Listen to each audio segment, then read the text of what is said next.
Visit ccgcastle.com and get 5% discount on your purchase with TCG Center 5 code. Check video description or visit CCG Castle for more. What is going on, guys? Welcome back to my YouTube channel.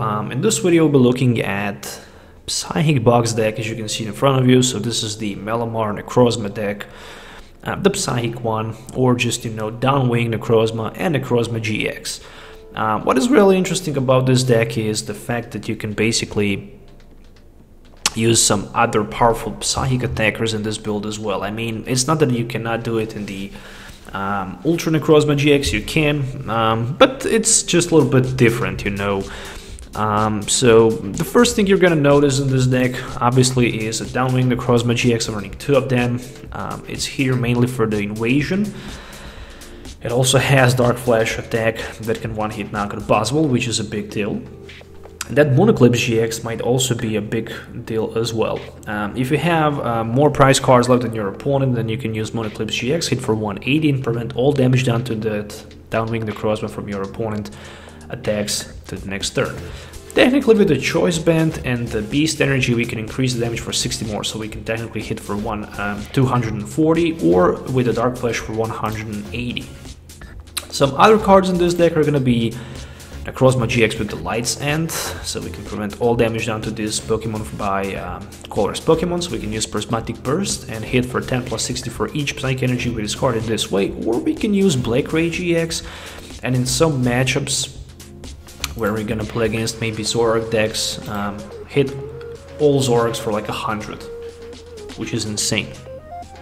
If they decide to print that promo Tapu Lele, they can simply use Magical Swap. That's gonna be broken with this build. I'm 100% sure in that, but probably they're just not gonna do that. Then what else we have? We have 2 Tapu Leles for the Wonder Tag Energy Drive and Tapu Cure. We have 1 copy of Mimikyu for the Copycat. We have 2 Mews with the Memories of Down that can use basically all attacks from all of these Pokemon in play as long as it has a lot of energies. 1 Giratina for that, the Warlight against Greninja Breaks, and 4-3 lineup of the Inkay and Malamar. And that's the deck list. Speak about Pokemons. Moving on to the item cards, I'm running 2 copies of Field Blower. In addition to those Field Blowers, I'm running 4 copies of Mystery Treasure and 2 copies of Ultra Ball. So I can be 100% positive that I will have every turn Mystery Treasure or Ultra Ball with at least 1 or 2 energies available in my discard in my hand to discard them for the Brigette and for that turn 1 setup, which is the most important thing with this build. 2 copies of Rescue Stretcher and 3 of each Choice Band and the Float Stone for the extra damage and for retreat. Speaking about supporter card, I decided to go with double Brigette. In addition to those Brigette, I decided to run 11 Drow supporters for the best possible consistency with this build. 4 Cynthias, 4 Professor Sycamore, and 3 copies of the End. In addition to that, obviously also 3 more Guzmas. 11 energies, which is also a very high amount of the energies, 1 regular Beast, and 10 regular Psychic Energy cards. This is the reason because I really want to have each turn Drow Supporter and Energy available for attachment manually from my hand and also for that Psychic Recharge. And that's the deck list that I'm going to use in this video. Make sure to hit the thumbs up, subscribe to the channel for more videos, and let me know in the comments below what you think about this deck. So let's do some game tests so you can see this deck in action, so see you in the game. Alright, so waiting my opponent to load the game, and I'm starting first because I want a coin flip. Very nice. Let's take a look at the opening hand. Oh, opening hand looks gorgeous, to be honest. Mimikyu featuring 2 Inkays. There's also Cynthia available, and Guzma as well. I wish I have something like an Ultra Ball turn 1, so I can basically knock those energies out from my hand. Unfortunately, I don't. So we're gonna go with the Cynthia. Perfect. Necrozma. And more than that, this is gonna be 1 invasion. And the next thing I'm gonna do, I'm gonna pass. So for the next turn I have Mystery Treasure available for the Tapu Lele, and obviously I have 1 Ultra Ball also available for something else. Something tells me that this is gonna be a very good game, especially because we're gonna play maybe even mirror match, maybe not. So my opponent decided to grab himself a Cynthia. Alright, so pretty much identical start for both players with the Cynthia at the turn 1. Well, there's a Rangaroo and Mystery's Treasure, so he can grab himself one more Inkay and put it on the bench.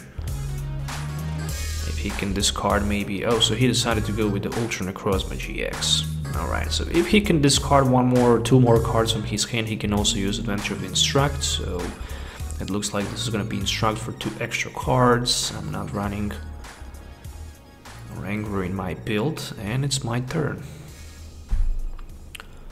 Just another Inkay top deck. We're gonna go first with the Field Blower. Second thing we're gonna do, it's gonna be Ultra Ball.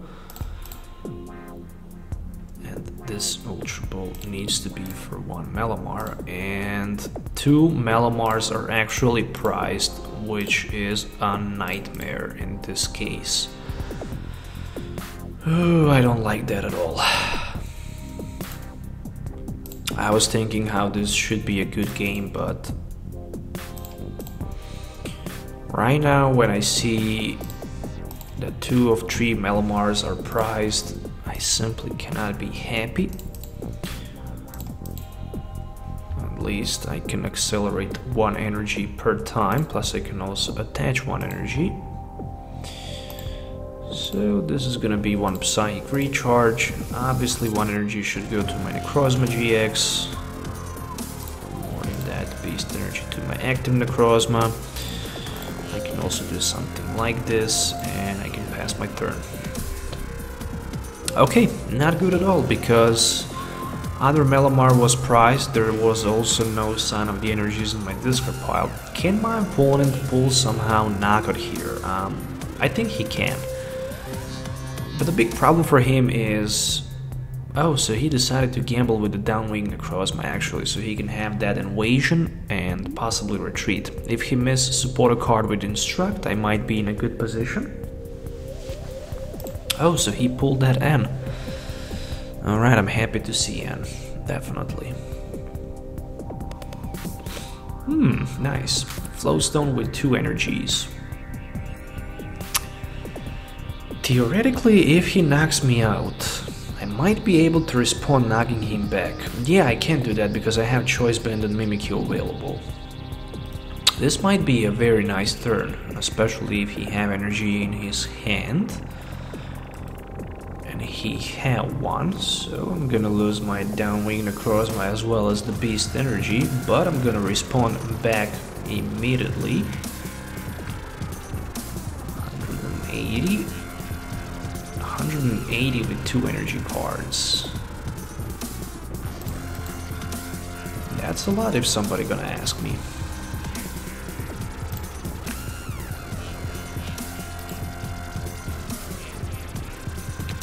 Okay, so basically I don't want to put this one in play, or maybe I should put this one in play. Yeah, he can't knock me out anyways, so it's worth to play that Ultra Ball. No, we're gonna discard 1 energy, that's for sure.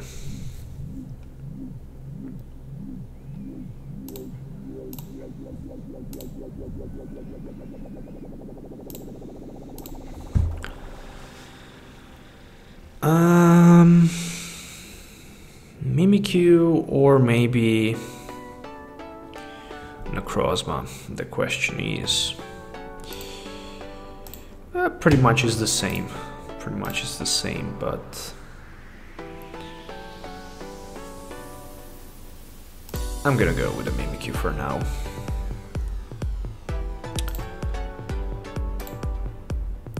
Two energy, that should be like more than enough for the knockout.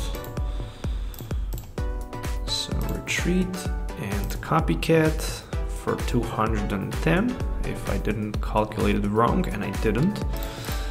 So 2 prize cards for me, Mystery Treasure and N.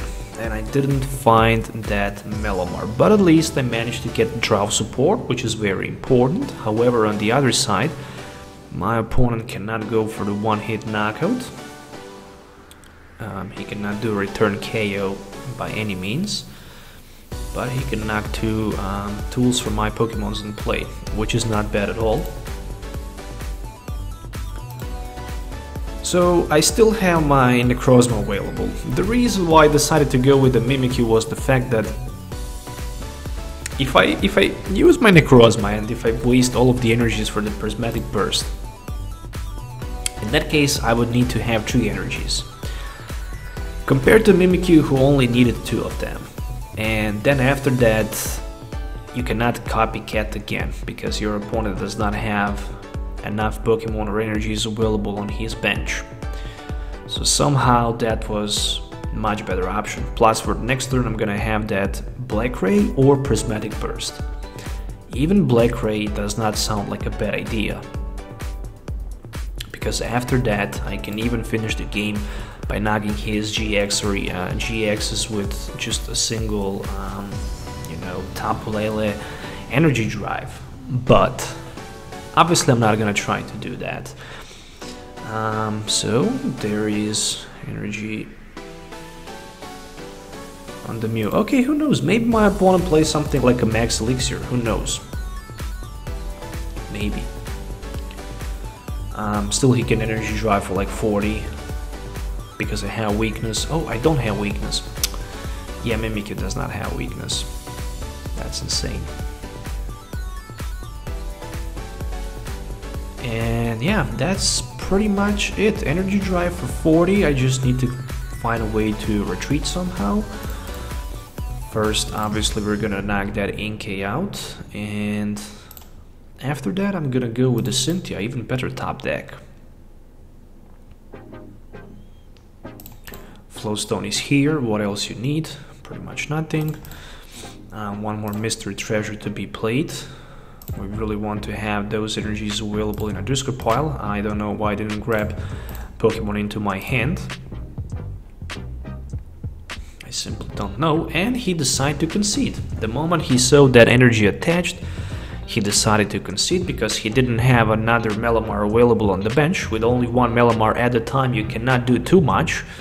And that's it. That's pretty much the GG. So let's move on to the game number 2. So we are back with the game number 2, and I'm starting first because I just won that coin flip, and this opening hand looks amazing. Not sure what to say about it. It's just amazing. I have Brigette with 2 energies, Mew, and a lot of other resources available, so we are gonna do something like this. Triple Inkay play at the turn 1 sounds like a very crazy idea, but I definitely need as much as I can find of them. Then energy to my Necrozma, then retreat to one of my Inkays and pass. I decide to let my opponent knock my Inkay out instead of the Mew, because with 2 Inkays in play I can still have that advantage with the Malamars. I'm just gonna need one of them anyways. The reason why I decide to keep Mew is just because if my opponent knocks my Float Stone somehow out, and if I don't pull another one, I can have that retreat available. Plus, for the there's a Guzma play for my Mew, so he decided to be very aggressive here. Okay, so that means that I can dunk him out basically.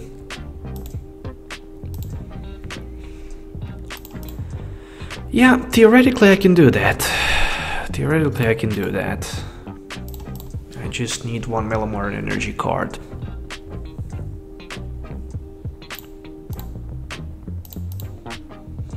And I managed to get both of these things.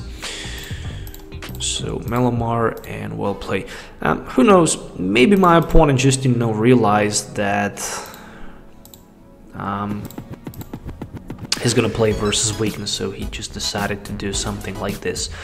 Let's move on to the game number 3, because that was a very quick win. Alright, so we are here with the game number 3. That game number 2 was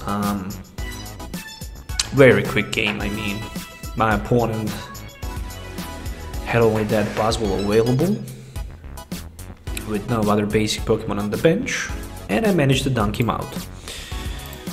So I'm starting second in this game, and to be honest, I'm not happy with the opening hand, but at least I have Mystery Treasure available and chance to draw one more card.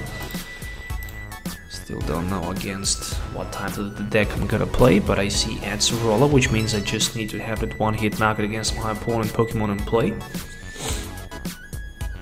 Another energy top deck. It might be a Zoroark Lycanroc Buzzwole deck. We're gonna find out with this Brigette very soon. Oh, okay, so Zoroark featuring Lucario. Okay, we can do that. I think I'm gonna go with Mystery Treasure, knocking that Giratina out, and going with one copy of Professor Sycamore for 7. Sounds like the best possible option right now. Literally. Because I really need to have those energies available in my discard pile. Meanwhile, we're gonna go with energy to Necrozma. Technically, I could go with the energy to the Mimikyu if I had it, so I can draw 2 extra cards with it. Decided not to do it. Let's just discard that Brigette in addition for one more Inkay, so I can have 2 of them. Obviously, retreat is gonna be to my Mew because he have free retreat, and I don't want to risk my Necrozma being knocked out anyways. But even if my opponent managed to knock somehow my Necrozma out, which he can definitely do easily, I'm still gonna have that end and chance to respond with the knockout back because I have Mew available and 2 Inkays on the bench, so theoretically everything is possible. There's the first Zoroark in play with a trade. Those Zoroarks actually have -20 onto the... Oh, there's a Malamar, which means that this might be it.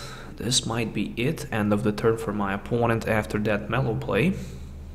So N is gonna be perfect here because I'm gonna disrupt his top deck, but obviously I'm gonna give him fresh hand of 6 new cards. So there's a Float Stone as well, and retreat for the detect. No, actually he jabbed... Seriously? He jabbed me for like a 50? This is not happening.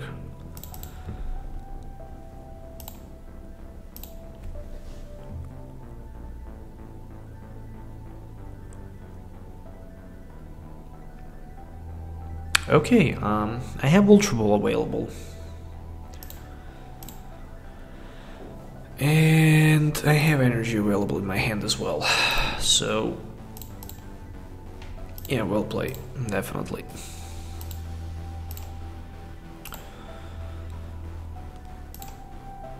Definitely well played.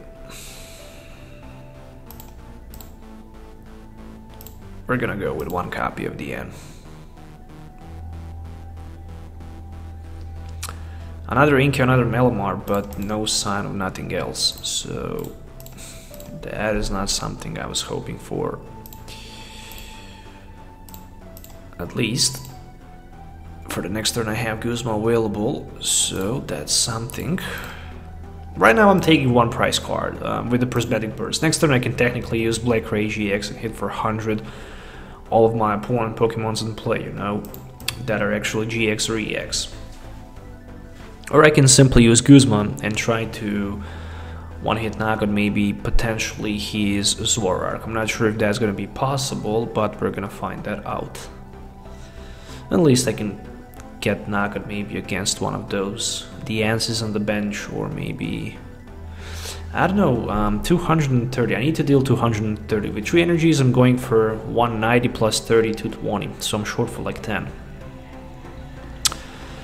Which basically puts me in the conclusion to just go with the Black Ray GX and hit for 100 all of those Zoroarks and play. So it's gonna be much more easier to play, even for the Tapu Lele, because with the 2 energies, Wonder Tag and Choice Band can hit for 110 to one of my opponent's Zoroarks with the double course energy, and then I can simply get that prize advantage. However, I can also get prize advantage simply by, you know, just trying to catch that Riolu on the bench.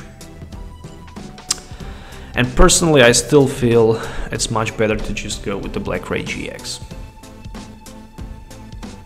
Simply it is, because then Tapu Lele can set the knockout. It really all depends on the top deck, obviously. If the top deck is going to be maybe another Malamar, which is not going to be, then everything is possible. We're going to keep Tapu Lele in play. We're going to keep Tapu Lele in play, just because sooner or later is going to be an attacker who's going to be capable to do something.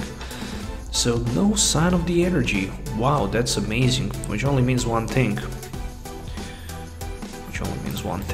I need to apply pressure to my opponent as fast as possible.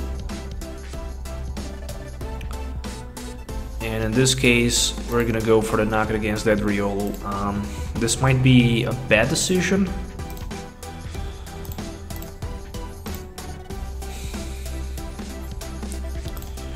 I'm still thinking actually about maybe even not doing that, but going with my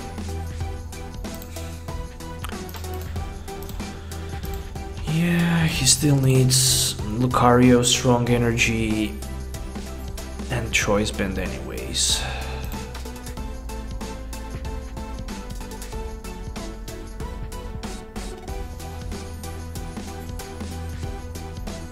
He definitely needs a lot of things. I'm gonna go with the Black Ray. I'm gonna gamble just because I have another Guzma available in my hand, so I can easily take the knockout against Zoroark, be 2 prize card in advantage. However, he might be able to use Tapu Cure, but I just highly doubt about Rainbow Energy play in his deck. So that's a roll-up play. He didn't go for the Mellow. Which is a good thing.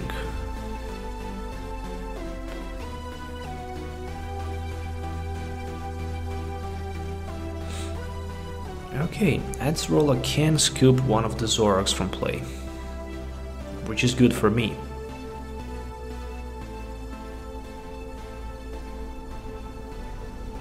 I used my GX attack, I can't do it anymore.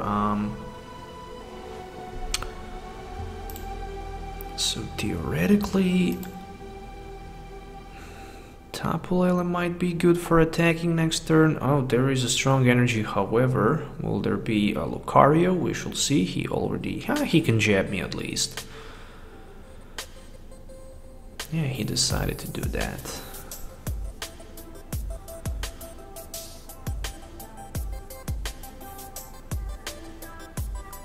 What if I end my opponent?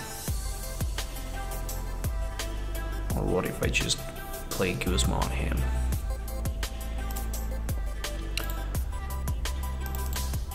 I'm actually gonna end. Ah, damn it, I didn't pull Field Blower to remove that stadium from play.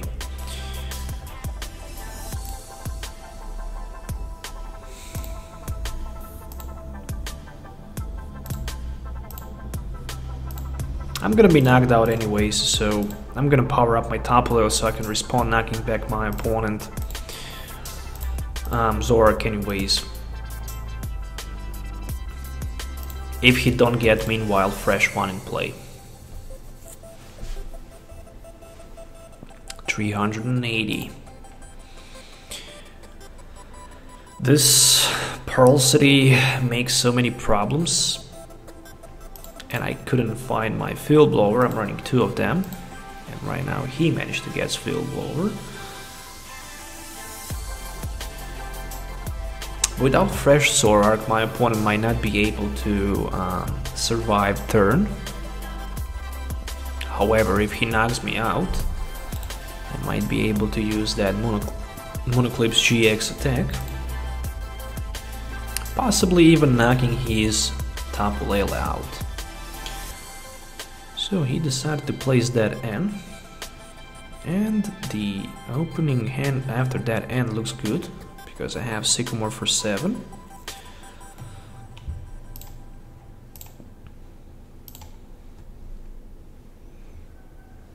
I have a lot of energies available. I'm running 11 energies in this deck, 10 plus 1. It sounds like a very crazy idea, but I just don't want to miss energy attachment any turn, and so far that was consistent. Energy every turn, draw supporter every turn. This is when you're running like 11 draw supporters and so many energy cards, and my opponent decided to concede. So he was not able basically to get energy. Without energy he couldn't do too much, and that's it. That's the GG, and that's the game win for me once again. I hope you guys enjoyed watching this video. Make sure to hit the thumbs up and subscribe to the channel for more videos. Let me know in the comments below also what you think about this deck. And one interesting thing about this build is that only non-full art or secret rare card in this build is a Float Stone, theoretically. So when they reprint Float Stone in a secret rare condition, you're going to be able to build entire deck with the secret rare and full art cards, which is in my opinion just insane. Thanks for watching, make sure to have a nice day, and we'll see you next time.